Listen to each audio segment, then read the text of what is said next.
Pete gonna lose this week? Yeah, Pete's gonna lose this week. Blast! I'm gonna be number one again. Yeet! I heard a story, because I watch like Trevor Bauer's like YouTube stuff, and he was saying that when in college they were playing. So he was like with Giancarlo Stanton. I guess he went by Mike back then or whatever. Yeah. Oh, yep. And he's like, "Hey Mike, how far do you think you could hit a ball?" And he like with a metal bat. He's like, "Probably that tree over there and out to right field." And it was like 530 feet out or something, just nuts. He's like, "Yeah, I could probably hit past that." That's disgusting. I would love to see him hit with a metal bat. Him or Judge or like a Pete Alonso would be fun to watch. I would be scared no matter where I stood. I'd be like, nope, this that's is why it. they need to put the nets all the way to the foul poles, okay? I'm tired of people getting clocked. Yeah, I mean, it's inevitable now. The first one I guess I will go through the itinerary and however we want to tackle it. I was thinking the biggest surprise team this year, which teams should invest in this year, and which fringe team should try to get a keeper and move on to next year. And the biggest schedule left in the matchup. I think there's only one or two choices when it came to that, but those were kind of the three that I wanted to go to. I mean, we might all have the same type of stuff anyway, so That's fair. maybe.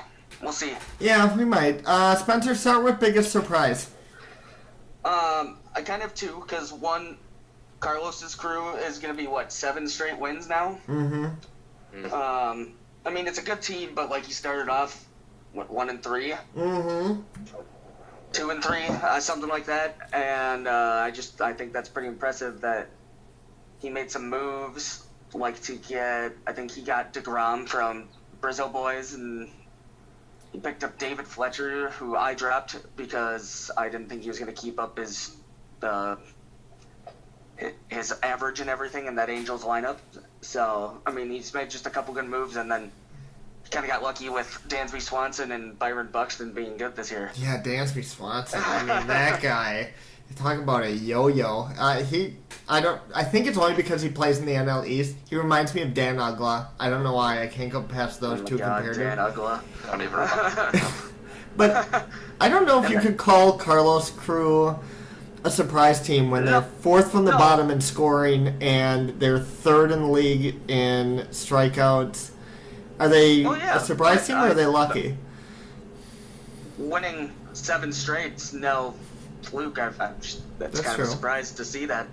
I think he had one of... Oh, sorry, what? No, I was going to say my next one, but since we're still talking about him. I think he has, one of the best pitching staffs, though. He does have one of the best pitching staffs. Dario, Scherzer, and DeGrom are all really good. Mm-hmm. I was honestly surprised. I thought he was just I forget what he traded for DeGrom, but I thought, wow, that's a lot. I wouldn't have done that, but it worked out for him. Yeah, when it happened, I agree. No, it doesn't tell you what the trade is. It just says traded from. Yeah, that's changed in the app. You used to be able to dig up whatever you wanted, and I loved it, and that's not the case anymore. You can see it on your phone. I don't know. But yeah, what were you going to say then, Spencer? I was going to say then also Alex Cook I'm kind of surprised by that just because we had him in the league before and he was trash. I don't know. I don't know if that independently made me think that. I agree that he's a surprise team. No, but I also Hyunjin Ryu. What the fuck? Yeah, where did that come from? The guy's never had a good. Well, I mean, he's been good, but he's always hurt, right? Right. So the fact that he's got the best ERA in the league, and he's probably the highest scoring pitcher in the league. Yeah, he's also walked probably 6 people all season. 6 people. It's pretty insane. Yeah, I definitely agree with David traded Jacob DeGrom for Alex Bregman. That's what happened. Oh, okay. Yeah. Yeah, I thought that was a bit of a bad move, but I guess it's worked out. It worked out for both of them, kind of. Well, maybe not so much for David, I guess, because he can have the same record as me at 5-7. Well, David also started 1-4, 0-4 or something, so he needed to do something with his team. Yeah. So I understand the move. Plus, I feel like now with how the league is, pitching isn't really that important. You need more offense to score, basically, just especially with this year, because I feel like pitchers are just, no one has been consistently good except for a few people. Like, if you look at some pitchers that are like have historically been good fantasy producers, they're not producing this year. And I don't know, it's just, I feel like offense has just been up this year, so that's the way to win it this year, is stack up on offense, I think. Yeah, that's a good analysis of that. I agree. I mean, MLB runs have been up and then, you know, we dropped a pitcher on our fantasy teams again. So I agree. Yeah. It's definitely much more lineup based. I mean, I've been screwed by pitching because I kept Dallas Keuchel because I'm an idiot. So It was back down. yeah, he's back now. Cool. When you're 2-9, that's really helpful. But yeah, I think that Cook. I didn't think Cook was going to do quite as well because I didn't know how. You know, Brantley's kind of a yo-yo. Brett Gardner's 110 years old.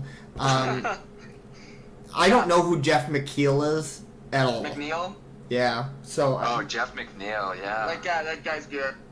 I had him earlier in the season.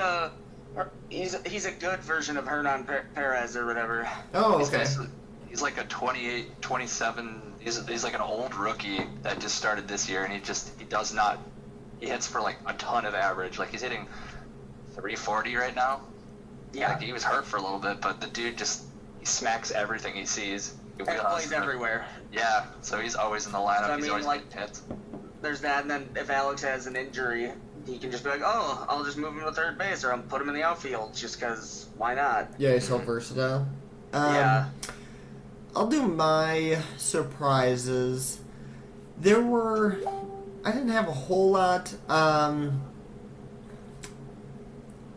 Pete, just historically, has always, I mean, he makes the playoffs a lot, so I don't want to discredit that. But I don't know the last time I saw Pete have the best record since he started. Probably his first year, right? Was that the Michael Kadire year? Yeah. Yeah, probably. Okay, Yeah. so maybe that's where I'm like, he probably won't have the best team. But since, I mean, he's got a lot of really good pieces. Gary Sanchez, obviously. Eddie Rosario is a really good player. I thought his pitching staff would have fallen apart. I didn't think Justin Verlander was still going to be really good because I keep waiting for like the last year Justin Verlander was in Detroit. Yeah, that's fair. There's really nobody on his pitching staff that I wake up and be really excited they start, but that's why I'm 2-9. So I'd say that kind of goes, like, my biggest surprise. I was going to say Pete, because personally, I thought when he drafted his lineup, I'm like, oh, okay, that's not whatever. It's kind of just like a alright lineup. But, like, and with all his pitching injuries, like McHugh going down, Clevinger going down, Morton's been really good. Mm-hmm. Charlie Morton has been absolutely, like, amazing for the Rays. Verlander, like you said, does not stop ever. no, he doesn't. What's he, almost 40 now, and he's still throwing gas? Sorry, to go back to Charlie Morton, this is the same Charlie Morton that used to pitch for Pittsburgh, right? Yeah, Right. That is correct. Wow. That's weird. Something about the Rays, man. I don't know. Something about the Rays. Better move them. Yeah, Montreal. Andy, did you have anybody else for a surprise team? Oh, I had one other. I was really thinking about Pete, but then you brought him up, and you kind of covered everything I wanted to say. Honestly, like, David's team, I think it should be a lot better than what it is right now. If you look at his is. Like, It's the second highest scoring team in the league. Yeah, Also time has the is most going to points get... against. Yeah. yeah, it's just unlucky. Like, Look at me. I just scored 270 on him. yeah. Like, he's got a good lineup for sure. A lot of good rookies. Sat on that Vladimir. I don't know how to pronounce his last name. Guerrero? Guerrero. He's been actually not as good as everyone thought, but, you know, he's working back up. Obviously, he's a rookie. I don't know. He's got Pete Alonso crushing homers every other day, just like Christian Yelich. So Yeah, Alonso was big for him because I remember he picked him up in spring training and hasn't looked back since because just been on fire all season. David has that knack of picking up people who like get hot.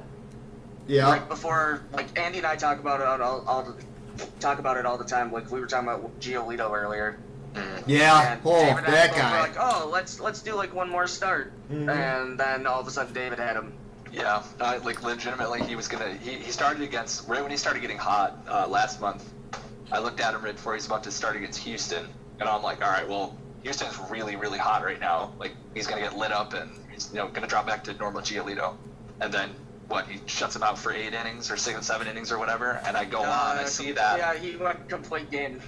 Yeah, like you throw the complete game against him.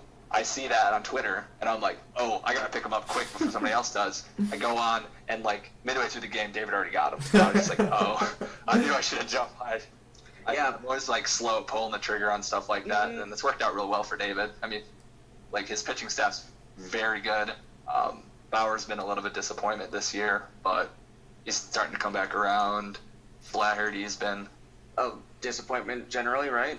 Yeah, but he's been a little more consistent as of late. I mean, the big thing is just Walker Buehler realizing he's like great again. Yeah. Yeah, Yep. man. When Walker Buehler can throw strikes, and he can throw strikes high, it's game over, kids. I mean, I love Walker Buehler. I think he's going to be the next Justin Verlander if he can figure it out consistently. Yeah. We don't need LA to have another great pitcher. But they find good players all the time. They so do. More power to them. Money talks. Money talks. I think Lucas's team is surprisingly he made some moves that made sense. I think Lucas has done a really good job of navigating like where his team was after the draft. Yeah. I think if Lucas obviously he's a little bit behind the 8 ball to make the playoffs this year, but I don't see why, if he has a better draft, he certainly knows how to make the moves to get into the playoffs. Yeah. Well, I think he fleeced me on the trade earlier in the season, where I was like, drop Aaron Nola, and I traded him like Nola and Austin Meadows, so that worked out well for him. Who'd you get in that trade? Jordan Hicks and Michael Conforto. So. Oh, yeah, okay. There's a trade he did with Garrett, I think, that was smarter than anybody else was sitting at the time. It's going to take me forever to find it, but he's made a couple of trades where he's won out. Isn't he Garrett's team? Yeah, he's Garrett. Garrett. Oh, not Garrett. Was it David? Yeah, you're right. He traded Walker Buehler for somebody. I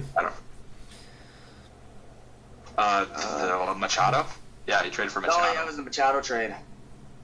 So I agree. He has turned his team around quite a bit. I think he's got some good keeper candidates that if he comes in, if he plays next year, if he comes into it and drafts well, he can be a really good team.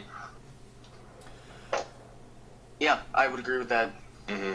Well, now that we've done some overall surprises, Spencer, why don't you start? Is there a team on the fringe, a little above, a little before, maybe has a division lead right now, that should go out and get a player that's going to be really good this year, even if they have to let go of a keeper to make the playoffs?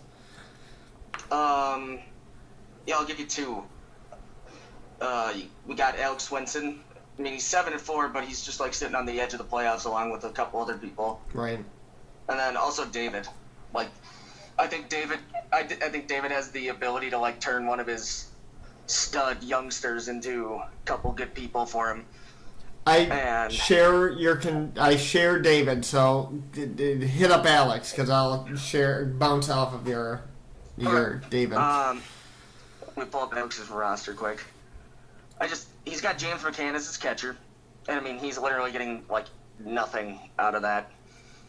And he also has Brandon Lowe as second baseman, but I mean his pitching staff is Kershaw, Heaney, Boyd, and Julio Teheran, who is only ever solid for Alex. Yeah, oh my God, no kidding.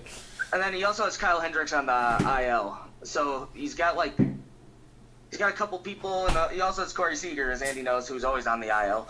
Yep. But he has a couple good trade pieces where he could turn in some of his weaker spots into something a little more solid by getting rid of Kane or something like that. Just something a little bit more to bring in a little bit more points for him, because he's going to lose to you this week, Mitchell. Yeah, that's a bad sign. That is tough when you lose to a 2-9 team.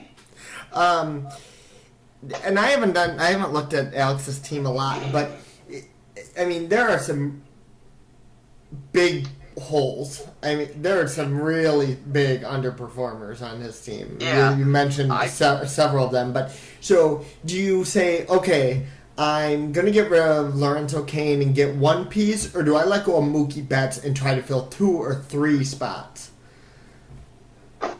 See, the one problem with our league is nobody likes doing that. Mm-hmm. But I don't think you trade Mookie. I think Mookie Betts is the one guy Alex can't trade.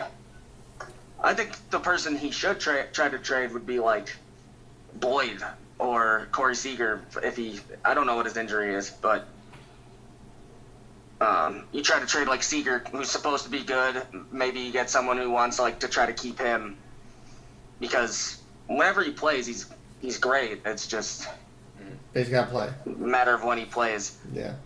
But I think Alex needs just a few, a little bit more of a boost, because I think Alex has the most wins under 200 points in the league this year. Well, and that's why I guess I've never looked at Alex's, and I'm not super sold on him. And looking at his roster, I don't think there's a lot of pieces. I think in order to really get somewhere, you've got to get rid of a big piece. You got to get rid of a Kershaw, a Betts, because I just, David's going to make the playoffs, and he's going to blow everybody out of the water because he scores so high. Pete goes in there, he scores a lot of points, and Alex is, tied for third in his division. So I think it's going to take inarguably one of the toughest divisions that we've got. I don't know. And the second one was David. I agree 100%. I think David has some easy fixes to be just dynamite. But you start. I don't even know if he needs anything big. He could turn Pete Alonso into a couple solid pieces. Because I'm sure everybody knows he's trying to get rid of Luke Voigt and stuff, or Carson Kelly, because every trade offer he has is something to try to get rid of Voigt. He doesn't need Voigt. He's got 3 first basemen. Yeah. But his pitching staff is there needs to be no change to that. Yeah, I agree. But I think if he gets a little bit more from his catcher and first base, and gets a little more luck going his way, and doesn't get scored 300 points every time he has someone go up against him, then, David might be winning championship number 2. Yeah, I think, and Andy, obviously chime in if you have anything. I think he lets go of somebody of relative importance, but there are some easy fixes. Catcher's very hard to fill. I've been on that, but a little bit better of a closer is going to help him. Some pieces. I don't know why. Is Tommy Pham having a good year? He has a 97% ownership rate. I didn't think. Yeah. He's been really good for the Rays. Christ, he's batting. I know it's Tommy Pham. It's kind of. He's been consistent for sure. Tommy Pham, so it's kind of hard to think that he's good, but. I saw Vladimir Guerrero Jr. that in Montreal. That guy's built like a brick shit house, and he's going to be excellent. I think. Is there a rookie right now that has more pressure put on him right now in a team that provides very little support? But yeah, I think David's got it. I really think just a small move where I feel like Alex has to make these big moves. David's really close. Yeah, David could flip, honestly, like Austin Riley to somebody. Mm-hmm. It's big on him. I know earlier in the year, I was talking to David about, like, potentially trading up my closer when I had, Chapman. he's looking at getting Chapman for stuff, and he was, like, offering me Alonso and whatnot, and, I don't know, I still probably wouldn't have done it this time, just based off of how Chapman's been recently, and kind of been consistently getting points, but I know that's an area of need he could do, or could fix, but he definitely has the younger pieces that he could flip to somebody who's looking to invest in maybe next year or the coming years. Flip. If Pete Alonso, this is for real, he's a good piece. I don't know if he wants to keep Alonso. I would imagine he would if this is how well he's been performing this year so far. But like you guys said, he definitely has the ability to go out and make a small move, and that would help his team immensely. Well, Pete Alonso used to play for somebody else, didn't they? No, he was Alonso, the rookie. He was a rookie, yeah. He was, I wonder what the last name Alonso. They used to... Are you thinking of like Yonder Alonso? Yeah, and he was garbage. Okay. Yeah, he's on the White Sox now. He just kind of does his thing. I'm thinking, what happened to this guy that he's such a big dick Nick around here, and it's a different Alonso. Yeah, completely different guy. Yeah. Andy, you got somebody fringe team that should wait until next year. Wait until next year? Yeah. I don't know if wait until next year. I had a team that could do so, like a small move to Oh yeah, go ahead. improve. I honestly think Becca's team, she could do, like, maybe trade one of her pitchers or something for. I know she does not do that, and I'm not saying she needs to go trade Mike Trout, because that's obviously never going to happen. She's made that abundantly clear to everyone. That should never ever happen anyways. Yeah, like the fact she got Mike Trout's amazing. I would do the same, honestly, but I think she, especially with Trevor Story getting hurt, I don't know how bad his thumb's hurt, but that's a big piece that she's missing for a while here. She could, make one of those pitchers into a couple people. Yeah, like she could trade Greinke, even Castello. Like he kind of got lit up by Milwaukee, but he's been pretty consistently good all year. Flip one of these pitchers for some kind of offense, and she, I think she's in a playoff spot right now. She's in second place in her division, 7-4. Probably looks like gonna lose this week to Matt, but I think she's definitely someone that could switch or flip some of her pitching and make that offense a little better and make her run. But she does score a lot of points. Yeah, does she need to? I won't think she absolutely needs to. She has the depth, I guess, with Trevor Story getting hurt. She has Enrique Hernandez, but I don't know. If she wanted to, she could definitely do that. I can't think of a team off the top of my head right now. To be honest, I don't really look a lot at other people's teams, how they're performing, other than like power rankings and stuff. But we haven't done those in a while, so yeah. And I just feel like she is someone that's always stood out that, like, if you do a trade, you could definitely improve your lineup, but at the same time, she doesn't necessarily need to. So. Spencer, what do you think? If you're Becca, do you make a move, or do you... Well, yeah, as Andy was saying, it depends on Story, I guess, because I actually didn't even know Trevor Story was hurt until Andy said that, so that does make a difference, because he definitely provides Becca's team with a lot of points. So if he's supposed to be out for more than like a month or so, I say yes, you make a trade. But if not, I don't know if she necessarily needs to. Yeah, I'm not totally sold on Robinson Cano as well, but other than that, Ethan Happ. Yeah, she could use a better third baseman, but she also has Jake Lamb, who's on the IL. That's true, but Lamb really hasn't been. Lamb's just been a lefty, like, smasher his career as of late. He had one really good season for Matt a few years ago, and yeah. But she only plays we'll see. The rest of the year. She only plays one team, 2 games, essentially with a 500 record or better, and that's Pat at week 15. She plays Brad, 1-10. Gage, who's at 6-5. I don't know if he's going to lose this week. He plays Gage twice, and then he plays Zach. For somebody who's third in scoring, I don't know if I'm going to... She has lost 3... Well, she's going to be losing 4 out of the last 6, but those are against some really good teams. Pete, Pat, you, Andy. I don't know. Anybody got a team that should wait until next year? Anybody in the Great Lakes division. Doesn't matter who wins it. Doesn't matter who. I think they're all not good enough to win. I mean, you got Gage winning. That is by far the weakest division. By far. Obviously, Yeah. if you just look at it. But, I mean, he's going to have 2 more wins than me after this week because I think we're both going to win. And we'll both have scored, like, the same amount. And it's just, he's winning because he's getting the luck that David doesn't have. He's going up against people like Brad, who has scored, where's their score? 123 points this week. Yes. So,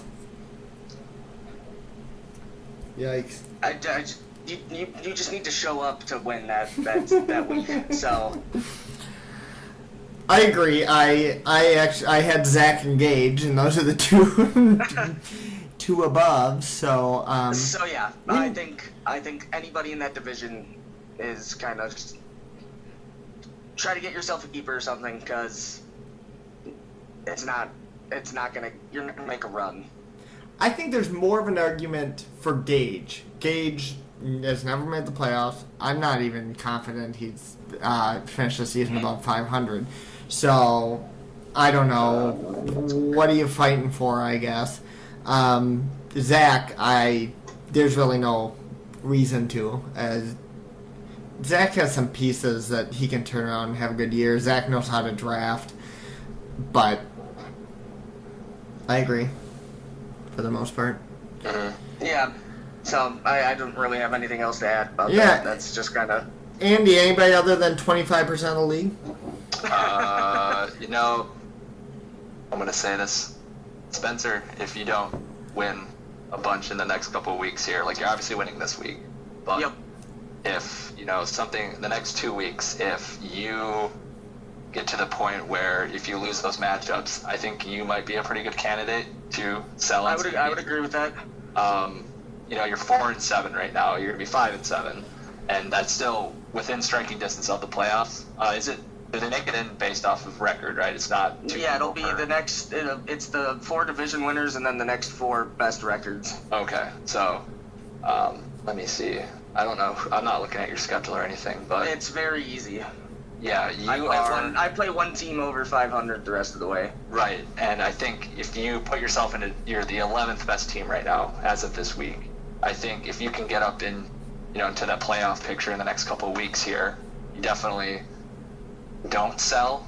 But I think if you have the pieces right now. You're right. If I lose one of the next 2 weeks, it's just like you got to find something for next year. Right, I agree. And you have some pieces. I don't know if you're totally sold on Trey Turner. He'd be a good trade candidate. Gene Segura is another one. Obviously, Aaron Judge. Depends on what you can get return for any of those guys.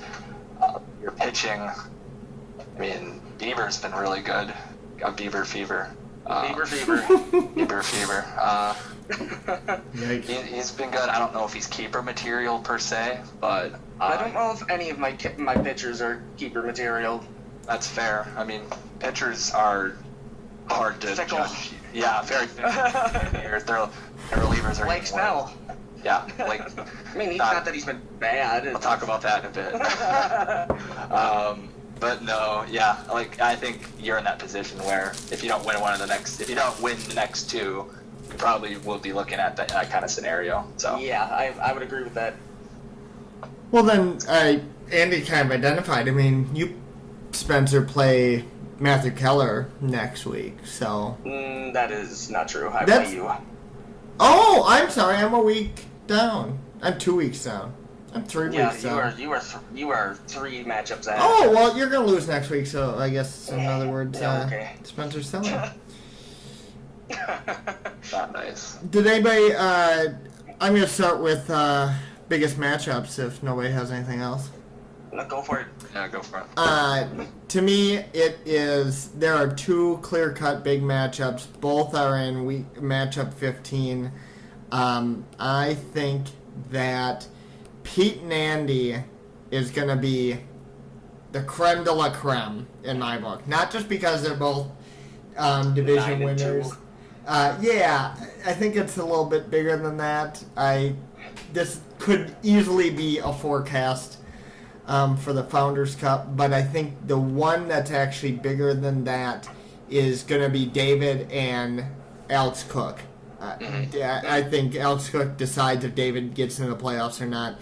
Alex Cook gets pushed up against, gets a good test on how he's going to do in the playoffs. But those are my 2. I can't wait for Andy and David. Andy and Pete. I'll probably look every day to see who's doing Just what. those are my exact same matchups. So That's kind of what I figured. I would probably agree with both of that. I mean, I do have another one just because it's 2 teams kind of on the fringe with David and Zach, and I know I put them on different sides of the buy and sell, but yeah, I agree. depending on Zach's schedule, that could be a matchup for the final playoff spot. True. In week 17. Yeah, that's a good one. True. And depending on how David's pitchers line up, or if his offense is hot, like it has been recently, Zach could get demolished, but... Right, but if he goes in with... He's probably going to be like, the gatekeeper to the playoffs? Like, as you said, he's going to play Alex Cook. Who does he play next week? Where is he? Oh, never mind. Kyle is not making the playoffs. Yikes. And then Lucas. Yeah. Maybe not. He's got a mess schedule. Well, I think if his team wins the next couple of weeks, it's going to really be interesting towards the end because he does playoff contenders in the last couple of weeks of the season. So, I personally don't want to play David. I wouldn't want to play him at the end of the season with the playoff. And that's why your matchup with Pete's so big, because you go into the playoff bracket, who gets number 1 seed, and the number 1 seed probably will have to play David. Yeah. Right. And you almost want to lose that matchup. Almost, yeah. That's a good point. Yeah, That's big just because David could potentially storm into the playoffs and kick ass. Right, he has the team to do it, so... God, what year did David win it all? I gotta look. 2 years ago. 2017? I gotta look at what seed David was in. He was a 1 seed. I'm pretty sure he was 1 or 2. David's team was pretty good, I think. Was that the year he went 11-0 to start the year? No, that was last year, I think. Yeah. Was it last year? Was that? I don't remember. I'm pretty sure it was. Nobody remembers anything. Oh, they don't show you the projections like that. Because I know last year it was me and Matt in the finals, and we were the 2 lowest seeds. So I think David was the highest. I think he was. Notorious Puig. I forgot that was his name initially. Matt Kellers. Mm-hmm. Yeah, David went 12-5 the year he won, which was, I believe, his first year, right? Yeah. Second year, I thought. Nope, never mind. It was his first year in 2016. He was 14-3. Why don't I see him? Oh, there he is. Yeah. Wow, David. Wow. Look at that 8-9 Toronto Mockingjays in the championship game. Oh my god. It's like you wake up to piss me off. Or that 9-10. Thanks, what was his name? Alex Stanek. Alex Staton. Yeah, I have that cattle prodded on my every time I get ass. a call with you guys, all you do is talk about that. Hey, remember when I won the playoffs with a losing record? Yeah.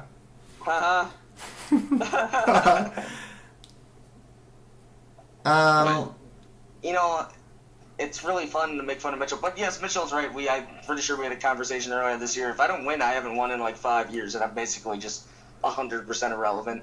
Oh no. Just kidding. I don't mean that. Get out of here, Andy. Nobody But else. yeah, you're right. Yeah, I agree. Definitely the end of the season there'll be a lot of matchups to watch. David and even I kind of that Pete and Pat matchup at the end of the season, if I could talk, that matchup 17, that could determine, second seed in the playoffs as well, depending on everything falls. Yeah. That's big. 9-2 right now, and Gonna be 10-2. yeah. Do you want to do power rankings, or should I You just certainly post? can. Yeah, we could do that. A lot of it I copied, not inadvertently. They just match up with Spencer's. Yeah, that is very identical. But I didn't look at yours, I promise. I still think I'll do my top 5. I still think Pete's the best team. Andy, you obviously have a really complete team. Pat's still there, Alex Cook, and I've got Matt Keller, which I still had him way down low. So top 5 is Pete, Andy, Pat, Alex Cook, and Matt Keller. That's my exact same 5 as you were just saying. Now, Spencer's yours staying the same? Yes, I edited a little bit. I moved David up because I think I had him in 10th, and it's only because he can't get wins that he's lower than he actually is. Yeah. I mean, obviously he's probably like a top 3 team, but power rankings aren't just, is your team really good? You also have to have a little bit of luck. Right. So right. I mean, you gotta get wins. Period. Yeah. So, and he doesn't have them, unfortunately. All right, Andy. What's your top 5? So I haven't done mine yet, but I'll just kind of do them off the fly here. I would definitely agree that it goes Pete, me, and then I'd honestly put, instead of Pat, number 3, I would put Alex, just as of now. Okay. And then I would put Pat at 4, and then round it out with Matt as well. Okay. I think Matt, Alex, and Becca are all really, really close as of the 5, 6, and 7 spots, and I think David is right up there. I think just the way David's team has just been unlucky, you can't put him higher than those teams right there, but he could definitely, in the position here, shoot up the rankings with good performances and, better luck in the next couple of weeks here. You could easily, like you said, be a top 3 team, even top 2 team. Just the way it's put together right now, but the team's got to quit dropping 350 on him when he's putting up 290 per week and everything. So that's just the biggest thing.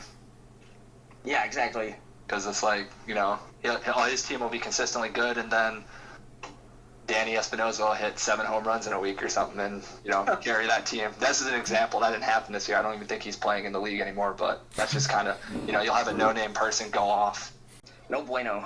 No bueno indeed. Yeah, as they say. That wasn't even my intent. Right. Well, it's probably a good place to hold it up. We will probably do one before the playoffs. Yeah, shout out to the agency. Yeah. All right, bye.